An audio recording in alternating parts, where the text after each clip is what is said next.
In North Dakota, well, their general election 9 weeks away. Not only are there presidential candidates on the ballot, but there are also statewide, legislative, county, and local candidates. North Dakota will also have 5 ballot measures appearing that voters will have to decide on. Secretary of State Michael Howe said measures 1 through 3 are those that the state legislature proposed.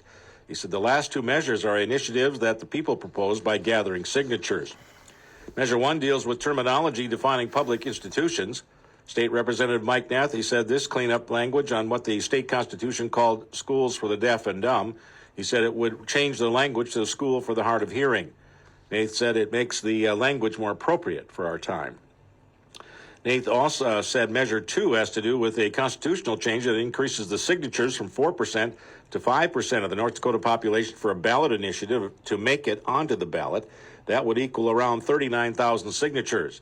Nath said it also narrows the language of the measure to a single subject, which has to pass the primary election in June as well as the general election in the fall.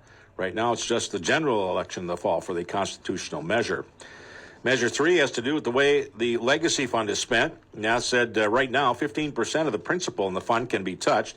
This measure would change that to 5% to better preserve the fund. Measure 4 is related to ending property tax in the state. Measure 5 aims to legalize recreational marijuana. The Secretary of State's office said if these 5 measures were to pass, measures 1 through 3 would go into effect 30 days after the election.